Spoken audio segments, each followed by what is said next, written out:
Madame, mademoiselle, monsieur, bienvenue chez vous dans le magazine Opinion.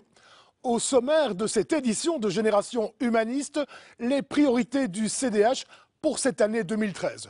Une thématique aussi, l'enseignement avec les cours de langue et les opportunités de carrière pour les futurs profs.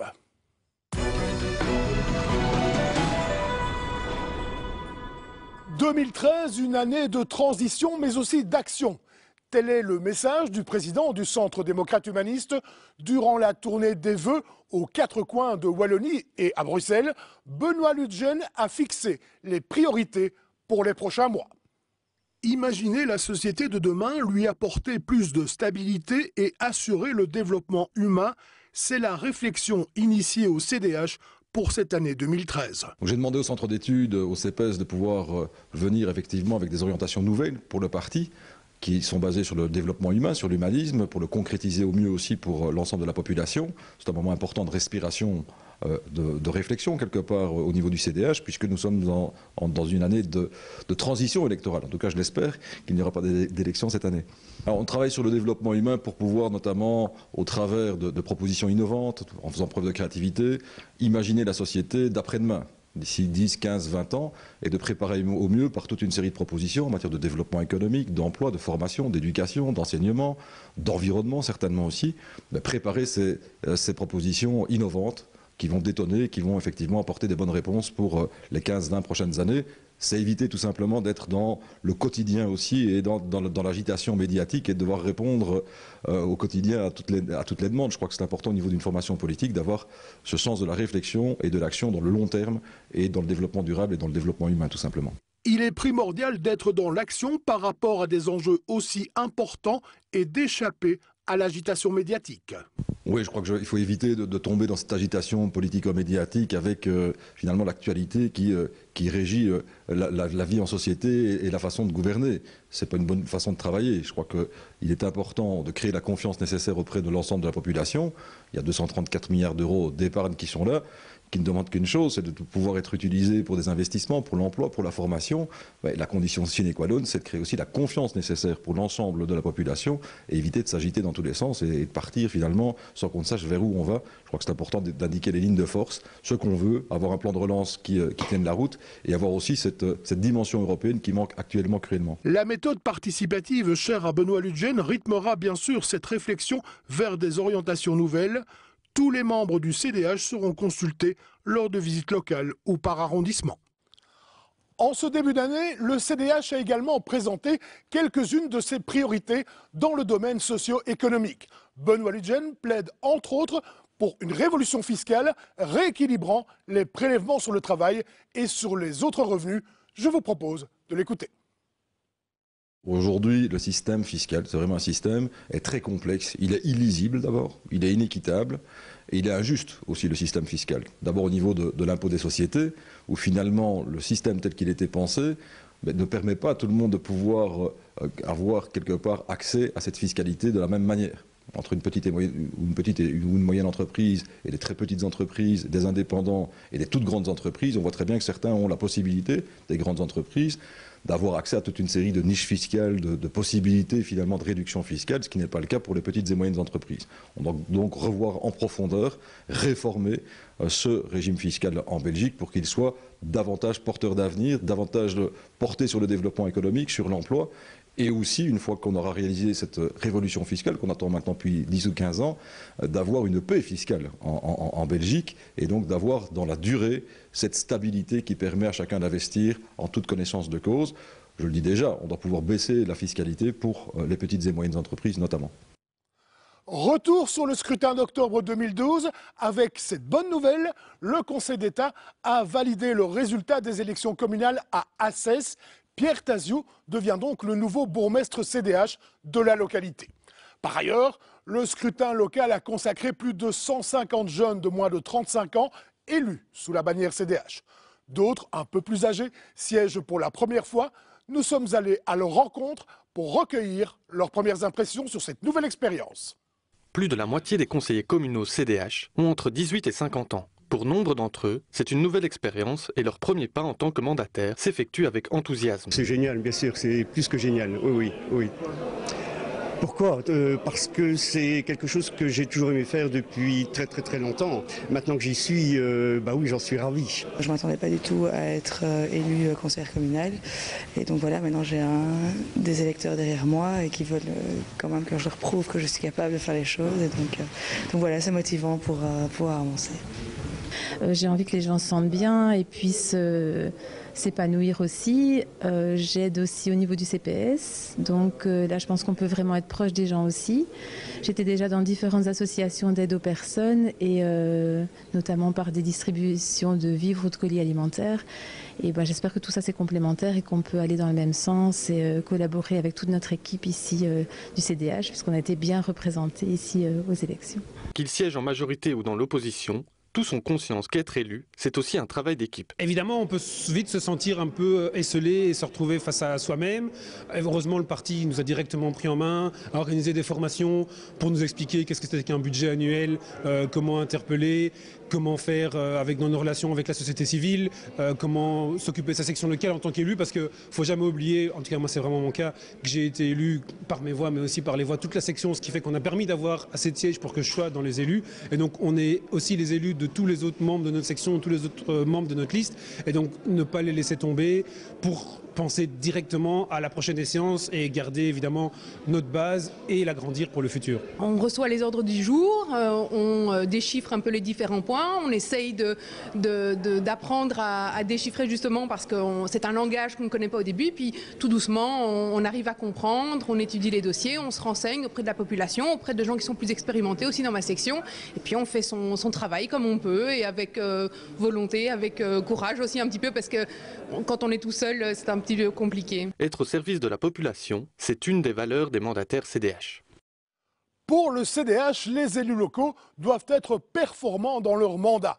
Pour les aider à maîtriser au mieux les matières communales, des sessions de formation sont en cours. Nous avons suivi l'une d'elles consacrée au budget. Retour sur les bancs pour les bourgmestres, les échevins, les conseillers communaux wallons. Invités à suivre un cycle de formation sur le budget et les finances communales. L'occasion pour eux d'écouter des orateurs d'expérience venus partager leurs connaissances dans ce domaine. Un certain nombre de jeunes conseillers que je rencontre ont l'air souvent très interpellés par les finances communales, ça fait peur, alors que finalement c'est quand même assez essentiel, car si vous voulez vraiment faire un travail politique, ça passe inévitablement par un budget. Se projeter dans l'avenir, avoir de l'ambition, ça n'est pas non plus inintéressant parce que ça permet de coaliser, parfois aussi de s'opposer. Mais donc, quand on est mandataire communal, on ne doit pas simplement être l'économe de service. On doit aussi avoir une perspective pour sa commune. C'est très intéressant, avec des orateurs de qualité qui nous donnent vraiment une information très précise et qui, je crois, permettra à chacun des conseillers communaux ici présents dans la salle et des échevins et les bourgmestres qui sont présents également de pouvoir mener à bien le travail pour lequel ils se sont engagés. Pour moi, c'est très intéressant parce que je rentre vraiment dans la vie politique. C'est tout nouveau pour moi et c'est vraiment très structuré. Je vois vraiment bien au moins comment ça se passe en gros. C'est la première fois que j'ai une formation si claire, si simple, si synthétique. J'ai toujours pris le budget comme quelque chose d'impossible à comprendre, mais je pense qu'ici c'est clair, j'ai compris. Dans l'auditoire voisin, les conseillers CPAS suivent une formation qui leur est dédiée. Ici aussi, des acteurs de terrain sont venus partager leur expérience avec nos étudiants du jour. Comme c'est nouveau pour moi, je pense qu'il était intéressant d'avoir une première formation de base. Je pense qu'ici, les objectifs ont été remplis puisque les choses ont été dites très clairement et on a aussi la perspective d'une suite et d'un nouveau programme de formation. Moi, je venais ici parce que je voulais vraiment savoir où je mettais les pieds et j'ai pris quelques renseignements auprès de personnes qui étaient déjà conseillères au CPAS. Et non, vraiment là, je suis motivée. Partager son savoir, c'est ça aussi, la force de l'humanisme. Une thématique à présent, celle de l'enseignement avec la formation des jeunes tout d'abord. Une des priorités du gouvernement de la Fédération Wallonie-Bruxelles et de sa ministre CDH de l'enseignement obligatoire est l'apprentissage des langues. À côté des méthodes traditionnelles, il existe plusieurs formules pour intéresser les étudiants aux langues. Nous les déclinons avec Marie-Dominique Simonet. And which activities do you prefer? To play games. To play games? And watching TV? Yes. The TV is a new object in the language center. Personne à l'heure actuelle ne peut contester la nécessité de l'apprentissage des langues. En Fédération Wallonie-Bruxelles, de nombreuses écoles développent des initiatives afin de favoriser les formations en langues étrangères, comme ici à Chesnay. L'Athénée Royal a ouvert un centre de langue où, durant la récréation ou les temps de midi, les élèves ont la possibilité d'enrichir leurs connaissances par de la lecture, des clubs de conversation, des visions de films ou de documentaires. De plus en plus, dans les établissements, de beaux projets de ce type se développent et on fait travailler autrement les élèves en permettant aux aînés qui ont une meilleure maîtrise évidemment de la langue de pouvoir prendre en charge des plus jeunes, de rédiger des fiches techniques sur des thématiques qui leur plaisent. Et donc on est sûr qu'on est dans l'apprentissage au travers de sujets qui intéressent les jeunes. Parce que c'est ça aussi, il faut les intéresser. Alors quand on est dans le face-à-face classique, frontal, professeur, élève. Il faut ça à un moment donné, mais on atteint ses limites. Or, on a besoin d'élèves, oui, qui connaissent du vocabulaire, de la grammaire, mais qui surtout osent se jeter à l'eau et osent parler et puissent comprendre les médias, la télévision, la radio, parce que c'est ça dans la vie qu'on va leur demander. On ne va pas leur demander de faire une phrase avec de la grammaire purement et simplement. Ça va arriver, mais c'est surtout le verbal, discuter, lire un rapport, écouter les nouvelles et pouvoir finalement se débrouiller à un haut niveau. Cette formule est une parmi plusieurs actuellement développées. On connaît par ailleurs l'immersion ou encore l'apprentissage par les technologies informatiques ou plus récemment le programme de mobilité Comenius, le pendant d'Erasmus, mais pour les élèves de l'enseignement obligatoire. Ce qu'on connaît moins bien, parce que c'est plus nouveau, c'est la mobilité individuelle. Des élèves peuvent aussi partir en individuel. Et je peux vous dire que j'ai eu des demandes. On va dire peut-être sont-ils un peu jeunes. Non, il y a vraiment des demandes. Et cette mobilité individuelle, j'ai souhaité l'accompagner, avec l'aide d'ailleurs de fonds européens qui l'encouragent. Le programme Comenius, c'est évidemment important. Et nous avons cette année-ci, c'est autorisé depuis l'année dernière, cette année-ci 22 élèves qui sont partis. Je les ai rencontrés avant de partir. Parce qu'on ne part pas comme ça, quand on a 17 ans, on doit se préparer. Et ils sont préparés avec des professeurs, avec des spécialistes. Et j'ai été impressionnée par la maturité de ces jeunes qui se sont dessinés un projet, qui savent bien qu'ils ont en même temps un peu peur parce que ça va être la découverte de l'inconnu, qui connaissent leurs limites, mais qui ont l'envie de mieux se connaître et d'aller plus loin. L'apprentissage des langues est une des priorités de Marie-Dominique Simonet. La diversité des actions menées conduira à de meilleurs résultats.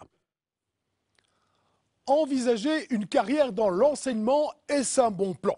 Certes, il y a des filières bouchées, mais elles ne le sont pas toutes. Des opportunités existent dans certaines matières. Reportage Damien van der Straten, Amélie Janssens. Économie, coupe sombre, réduction de l'encadrement. Dans de nombreux pays qui nous entourent, l'enseignement pâtit de la politique d'austérité. En Fédération Wallonie-Bruxelles, ce n'est pas le cas. Grâce à l'impulsion de Marie-Dominique Simonet, on investit même dans l'enseignement. C'est que ce secteur représente tout simplement l'avenir. Faire des économies dans l'enseignement, c'était la plus mauvaise des décisions. Des pays voisins l'ont fait et des milliers d'enseignants dans les pays qui nous touchent ont été licenciés. Ce n'est pas le choix que nous avons voulu faire.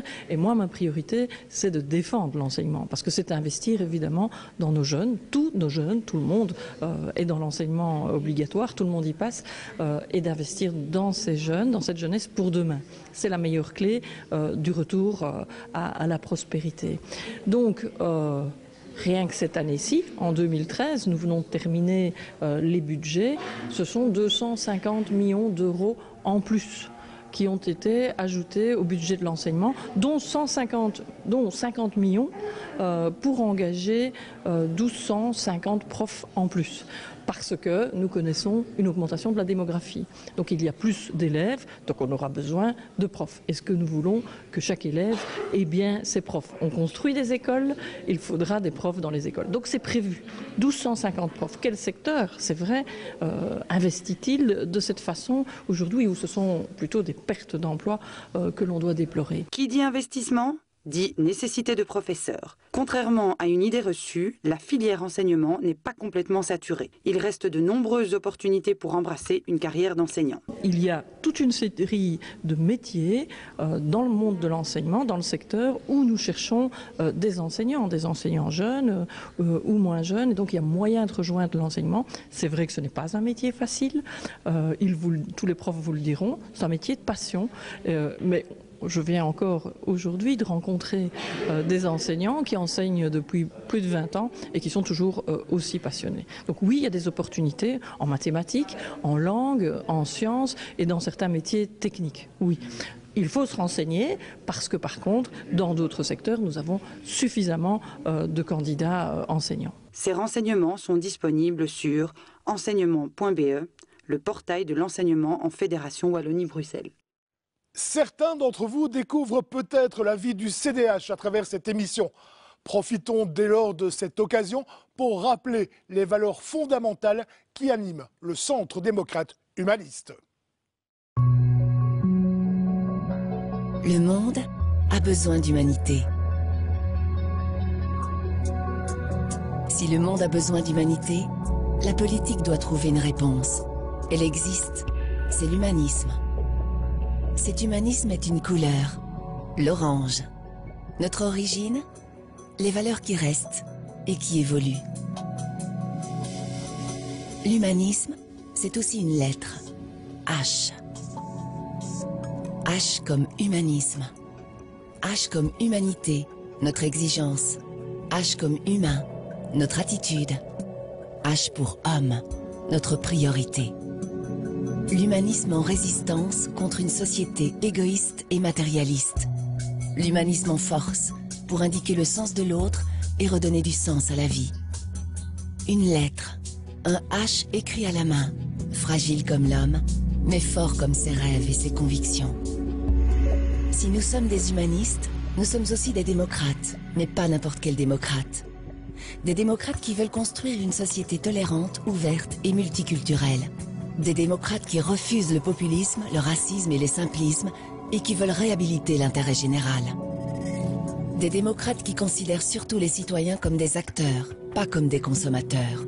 Des démocrates qui exigent donc que l'État leur laisse un rôle important d'action et de décision. Nous sommes enfin un centre d'ouverture à tous, quelle que soit la nationalité et les convictions. Un centre des rassemblements des gens au cœur de la société, en pleine proximité. Un centre qui privilégie le dialogue au conflit, la relation à la compétition. Un centre qui réconcilie la liberté et l'égalité, la solidarité et la responsabilité. Un centre qui va bien au-delà de la droite et de la gauche, qui enterre la lutte des classes et offre enfin aux citoyens une alternative moderne au vieux clivage dépassé du 19e siècle. Le Centre démocrate humaniste, le CDH, avec H en exposant, pour une politique exposant H, parce que le monde a besoin d'humanité. C'est la fin de cette émission Génération Humaniste. Je vous rappelle que vous pouvez également suivre l'actualité du CDH sur le site internet. Je vous invite à vous connecter sur www.lecdh.be, www.lecdh.be. À bientôt et pensez-y, bienvenue chez vous.